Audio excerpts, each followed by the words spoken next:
And that, class, concludes our lecture on the most dangerous species in the known universe, Professor Zilblorp announced, his tentacles waving dramatically.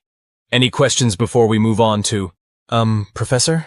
A timid voice piped up from the back. It belonged to Glix, a green blob of a student who always sat in the corner, probably hoping to blend in with the wall slime. Zilblorp sighed. There was always one.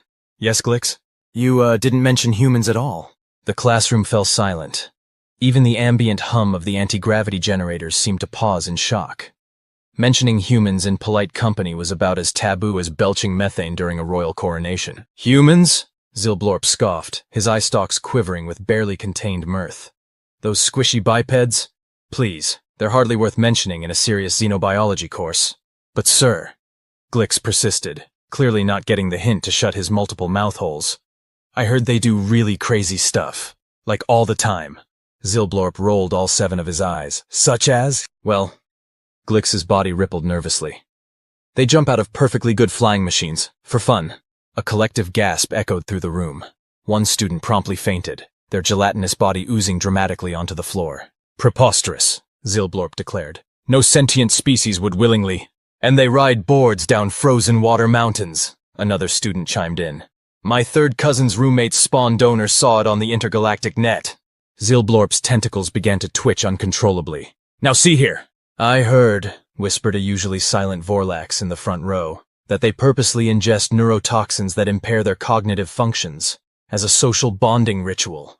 The class erupted into chaos. Appendages were flailing, mucus was being secreted in alarm, and at least 3 different species were engaged in their various culturally appropriate forms of panic. Enough! Zilblorp bellowed, his voice modulator cranked up to 11. The room fell silent once more, save for the quiet plop of the fainted student slowly regaining consciousness. These are nothing but exaggerated tales, the professor insisted, though his confidence was clearly wavering. Humans are a perfectly ordinary, boring species. They probably spend most of their time, photosynthesizing or whatever it is mammals do. Just then, the classroom door burst open. In strode, or rather, sauntered, a creature that could only be described as the physical embodiment of chaos itself. It was bipedal, clothed in some garish fabric adorned with images of combusting feline creatures, and wore a facial expression that somehow managed to convey both utter boredom and maniacal glee simultaneously. Sup, nerds? The human said, casually tossing an object that looked suspiciously like a deactivated plasma grenade from hand to hand. I heard you were talking shit about my species. Thought I'd drop by and clarify a few things. Zilblorp's eye stalks drooped in defeat. There went his chances for tenure. The human grinned, revealing a row of alarmingly sharp teeth. So, who wants to learn about this little Earth pastime called extreme ironing? As the classroom descended into pandemonium once more, Glix couldn't help but feel a twinge of pride. He'd been right all along. Humans were absolutely bonkers. And honestly, that made them kind of awesome. The human, who had introduced himself as Dave, just Dave, was now perched precariously on top of Professor Zilblorp's desk. The alien educator had long since retreated to a corner, muttering something about early retirement and the benefits of a nice, quiet black hole. So there I was, Dave continued, gesturing wildly. Suspended 300 feet in the air, dangling from a bungee cord with nothing but an ironing board, a wrinkled shirt, and my trusty iron. The crowd below was going wild. But why? Squeaked Glix, equal parts terrified and fascinated. Dave shrugged. Why not? Anyway, just as I was putting the finishing touches on my collar, this giant eagle swoops by. Surely you mean a small transport vessel, interjected a multi-eyed student who prided himself on his logical deductions. Nope, definitely an eagle. Majestic bastard nearly took my head off, so naturally I did the only sensible thing. The class leaned forward in unison, a symphony of anticipation. I grabbed its talons and hitched a ride. Chaos erupted once more. Several students began molting in distress, while others entered various states of hibernation as a defense mechanism against the sheer absurdity. Hold up, Dave said, somehow projecting his voice over the cacophony without seeming to raise it at all. That's not even the crazy part.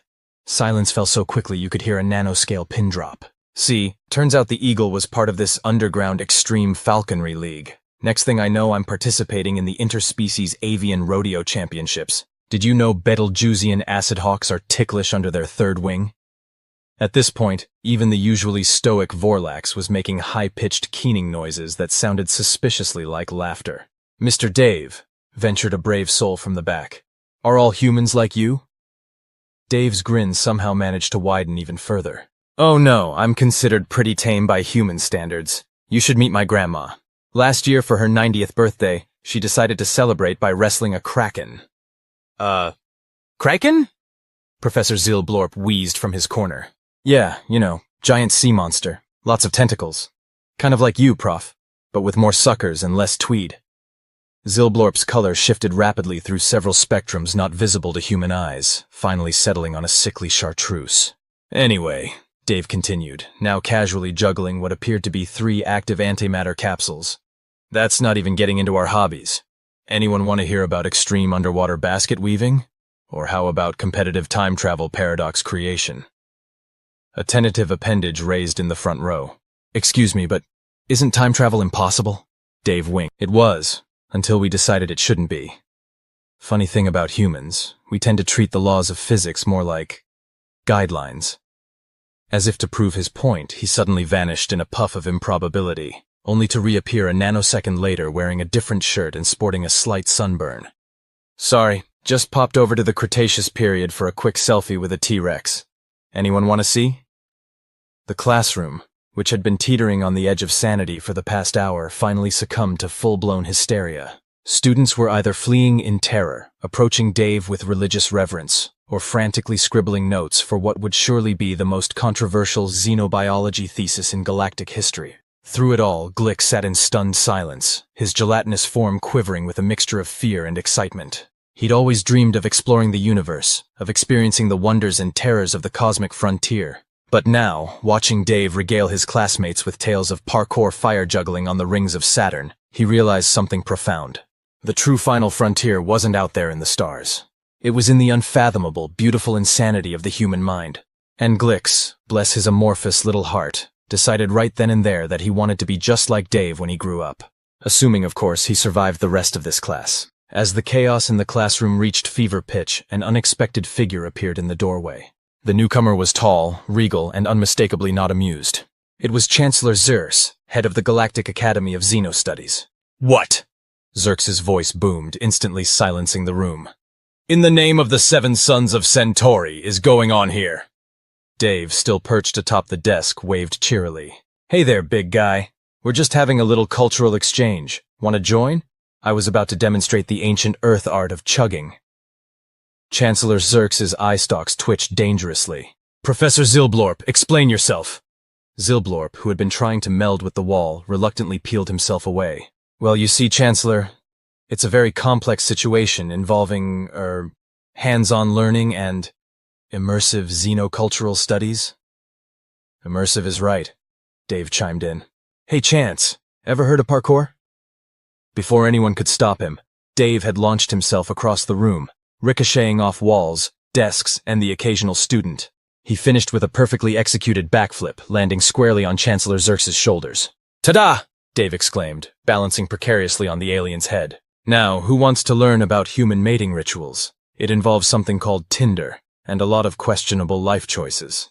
Chancellor Zerx, displaying remarkable restraint for someone with a human doing a handstand on their cranium, took a deep breath. "Mr. Dave, was it? While we appreciate your enthusiasm for interspecies education, I'm afraid I must ask you to leave. Immediately." "Aw, come on," Dave protested, now somehow hanging upside down from a light fixture. "We were just getting to the good part. Did you know humans once sent a car into space, just because we could?" The Chancellor's patience finally snapped. "Security!" he bellowed. As if summoned by magic, and knowing humans, Dave thought, it very well might have been. A squad of burly Arcturian security guards materialized in the doorway. "Well, folks," Dave announced, "looks like that's my cue to skedaddle. But before I go, one last human life lesson. When in doubt, pizza solves everything." With a flourish, he produced a steaming hot pepperoni pizza from somewhere. The smell wafted through the classroom, causing several species to suddenly discover entirely new sensory organs. "Catch you on the flip side," Dave called out, tossing the pizza into the air. As every eye in the room followed its arc, he somehow managed to vanish in a puff of glitter and rock music. The pizza landed with a splat directly on Chancellor Circe's face. In the stunned silence that followed, Glick slowly raised a pseudopod. "Professor," he asked timidly, "will this be on the exam?" Zealblorp, staring at the pizza-faced Chancellor, could only shake his head in defeat. "Glix, my dear student, I have a feeling that after today, our entire curriculum is going to need some serious revision." As the security team attempted to de-pizza the Chancellor and restore order to the classroom, the students buzzed with excitement. Humans, it seemed, were not just a footnote in galactic history. They were a force of nature, a chaotic whirlwind of impossibility and pepperoni. And somewhere out there, Dave was probably already planning his next impromptu lecture. The universe clearly wasn't ready. But then again, when it came to humans, it never really was. As the dust settled and the lingering scent of pizza slowly faded, the classroom found itself in a state of bewildered excitement. Professor Zealblorp, having regained some composure, cleared his throat, or the closest alien equivalent. "Well, class," he began, his tentacles still slightly quivering. "I suppose we've all learned a valuable lesson today about the unpredictable nature of the cosmos," offered a helpful student. "The importance of flexible building insurance," suggested another. "The fact that humans are batshit insane," Glix chimed in, immediately slapping a pseudopod over his mouthparts in shock at his own audacity. Zealblorp sighed. "Yes, Glix. All of the above, I'm afraid." Meanwhile, Chancellor Zerx was still trying to remove the last bits of mozzarella from his eye stalks. "This is unprecedented," he spluttered.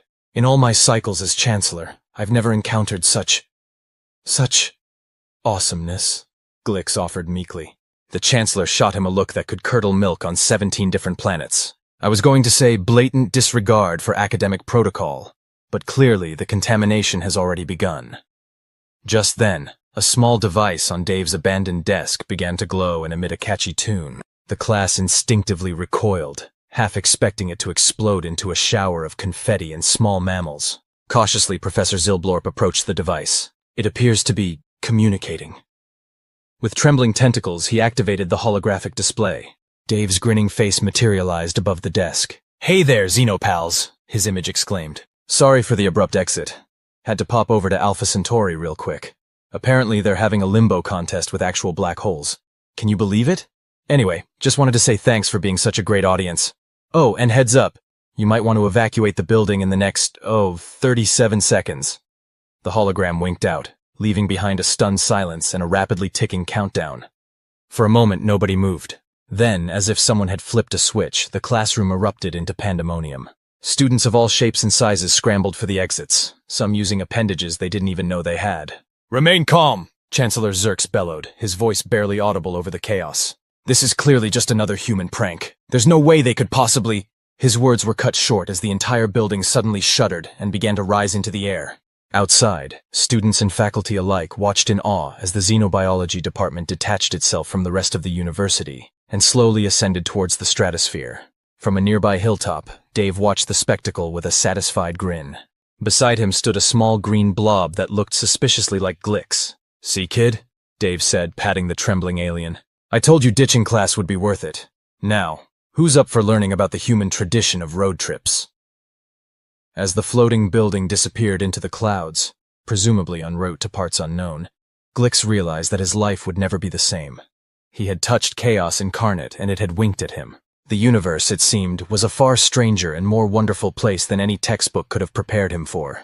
And humans? Well, they were right at the heart of it all, gleefully rewriting the rules as they went along. Glix gurgled happily. He couldn't wait to see what happened next. Somewhere in the distance, a faint yee-haw echoed across the campus, followed by what sounded suspiciously like a sonic boom. Just another day in a universe that had humans in it. As the xenobiology department vanished into the upper atmosphere, leaving behind a trail of confused academics and violated safety regulations, Glix found himself experiencing an entirely new sensation. It was a curious mix of terror, exhilaration, and a strange urge to shout, "Woohoo!" at inappropriate moments. "So, little buddy," Dave said, turning to his gelatinous companion. "Ready for your crash course in Humanity 101? Glix wobbled nervously. "Crash course? Is that anything like what just happened to the xenobiology building?" Dave laughed, a sound that somehow managed to be both reassuring and mildly terrifying. "Nah, that was just a little relocation project. I figured those stuffy academics could use a change of scenery. Last I checked, they were on a collision course with the Intergalactic Museum of Improbable Physics. Should make for an interesting merger. Before Glix could process this information, Dave was already strolling towards a contraption that looked like it had been cobbled together from spare parts and bad decisions. Hop in, kid. We're going on a field trip. Is that safe? Glix inquired, eyeing the vehicle warily. Dave grinned. Safe? Probably not. Fun? Absolutely. Now buckle up. Or, solidify, or whatever it is you do. With a resigned gurgle, Glix oozed into what he hoped was the passenger seat. Dave revved the engine, which responded with a sound somewhere between a purr and a war cry. First stop, Dave announced. The Neon Nebula Roller Derby. It's like regular roller derby, but with more supernovas and questionable physics. As they zoomed off, leaving a trail of perplexed onlookers and mildly singed grass, Glix couldn't help but feel a mix of excitement and dread. He was about to experience firsthand why humans were simultaneously the most feared and fascinating species in the galaxy. Meanwhile, back at the Galactic Academy, or what was left of it, Chancellor Xerx was having a very, very bad day. What do you mean the entire xenobiology faculty is now orbiting a pulsar? He bellowed into a communication device. And why are they demanding more pizza? As reports flooded in from across the galaxy of sudden human-related incidents, everything from impromptu zero-gravity knitting competitions to attempts at domesticating black holes, Xerx realized that the universe as he knew it was changing. Humanity had arrived on the galactic stage, and they'd brought their own pyrotechnics. Back in Dave's improbable vehicle, now somehow navigating through the colorful chaos of the Neon Nebula, Glix was beginning to understand. Humans weren't just another species. They were walking, talking catalysts of change, bringers of beautiful mayhem. Hey Dave, Glix ventured, raising his voice over the sound of what appeared to be a supernova-powered boombox. Why do humans do all this crazy stuff? Dave pondered for a moment, deftly steering around a group of startled aliens on rocket-powered roller skates. Well, little dude, I guess it's because we can, and because it's fun. And maybe, just maybe, because the universe is too big and weird to play it safe all the time. As if to punctuate his point, a nearby star chose that moment to explode into a dazzling array of colors, briefly forming what looked suspiciously like a smiley face. Glix absorbed this wisdom, along with a fair bit of cosmic radiation. He was starting to see why humans had such a reputation. They didn't just push boundaries, they tap-danced over them while juggling antimatter. As they careened towards their next adventure, something involving sentient lava lamps and a quantum limbo contest, Glix realized he was witnessing the dawn of a new era. The age of sensible, predictable galactic society was over. The age of humans had begun. And if the grin on Dave's face was anything to go by, it was going to be one hell of a ride. Somewhere in the distance, the stolen xenobiology building shot past, now decorated with racing stripes and what appeared to be a giant just married sign. Professor Zilblorp could be seen at the helm, his tentacles tangled in streamers, a look of manic glee on his face. The universe would never be the same. And honestly, that was probably for the best. As Dave's improvised spaceship, which now sported a bumper sticker reading, "My other ride is a quantum anomaly," hurtled through the cosmos, Glix found himself adapting to the chaos with surprising ease. He was even starting to enjoy it, much to his own bewilderment. "So Dave," Glix burbled, his gelatinous form rippling with each reality-bending maneuver. "What's next on this grand tour of human insanity?" Dave's eyes lit up with a mischievous glint that Glix was quickly learning to both anticipate and fear. Ever heard of the intergalactic chili cook-off? Before Glix could respond, their ship took a sharp left turn at Andromeda and plunged into a swirling vortex of what looked suspiciously like sentient hot sauce. They emerged in a bustling space station that seemed to be constructed entirely out of giant peppers and oversized cooking pots. Aliens of all shapes and sizes milled about, many sporting protective gear that ranged from simple biohazard suits to full-on mini force field generators. "Welcome," Dave announced with a flourish, "to the Culinary Combat Zone, where species from across the universe compete to create the spiciest, most reality-warping chili in existence." Glix watched in awe as a Zorblaxian chef tossed what appeared to be a miniature sun into their cooking pot, causing a small supernova of flavor to erupt. Nearby, a team of quantumites was attempting to infuse their chili with tachyons, presumably to make it so spicy it would burn your tongue before you even tasted it. "Humans," Glix realized aloud, "you're not just participating in the madness of the universe, you're actively encouraging it, aren't you?" Dave grinned, already donning a kiss-the-cook-at-your-own-risk apron. Kid, you're catching on fast. Now wanna help me prep these ghost peppers? And I mean actual ghosts of peppers from a haunted garden on Mars. As Glix reluctantly agreed, his species didn't even have taste buds, but he was beyond questioning things at this point. A familiar voice caught their attention. Dave, my man, you made it! They turned to see Professor Zilblorp, still aboard the commandeered xenobiology building, which had somehow acquired rocket boosters and a disco ball. The once stuffy academic now sported a tie-dye lab coat and a wild look in his eye stalks. Zilblorp, you old tentacle, Dave called back. Finally embracing the human way, I see. The professor waved his appendages excitedly. Indeed. We've entered the chili contest. Our secret ingredient? Quasar queso and a dash of quantum entanglement. As if on cue, a minor explosion rocked the building-turned-spaceship, releasing a cloud of glittering, spicy-smelling particles that caused nearby competitors to cough and momentarily phase out of existence. Glix watched in fascination as his former professor, once the epitome of caution and protocol, gleefully dove back into his culinary chaos. It was as if the entire universe had caught a case of human-itis, and the symptoms were equal parts terrifying and exhilarating. Dave, Glix asked, his form rippling with a mix of emotions he couldn't quite name. Is this what it's always like for humans? This constant adventure? Dave paused in his ghost pepper chopping, a thoughtful look crossing his face. Well, not always. Sometimes we take breaks to do really wild stuff, like watching paint dry or attending HOA meetings. Before Glix could inquire about these mysterious human rituals, a booming voice announced the start of the cook-off. Chefs from 1,000 worlds began their culinary battle, each determined to create a chili so powerful it might just rewrite the laws of thermodynamics. As Dave threw himself into the competition with gusto, literally, he was now wearing a jetpack, Glix found himself swept up in the excitement. He may not have started this day expecting to be a sous chef in an intergalactic chili contest, but he was beginning to understand the human approach to life. Why simply exist in a vast, weird universe when you could gleefully contribute to its weirdness? As a nearby pot of chili achieved sentience and began philosophizing about the nature of capsaicin, Glix realized he was witnessing more than just cosmic cuisine. This was humanity's gift to the galaxy. A reminder that in a universe of infinite possibilities, the craziest option was often the most fun. And as Dave's chili creation began to warp the fabric of space-time, in a delicious way, Glix knew one thing for certain. Life among the humans would never, ever be boring. The adventure was just beginning, and somewhere out there, the rest of the galaxy was in for one spicy awakening. As the intergalactic chili cook-off reached its chaotic crescendo, with Dave's creation now forming its own micro-galaxy of flavor, Glix found himself pondering the true nature of humanity. It wasn't just their penchant for the absurd, or their ability to turn any situation into an adventure. There was something more, something...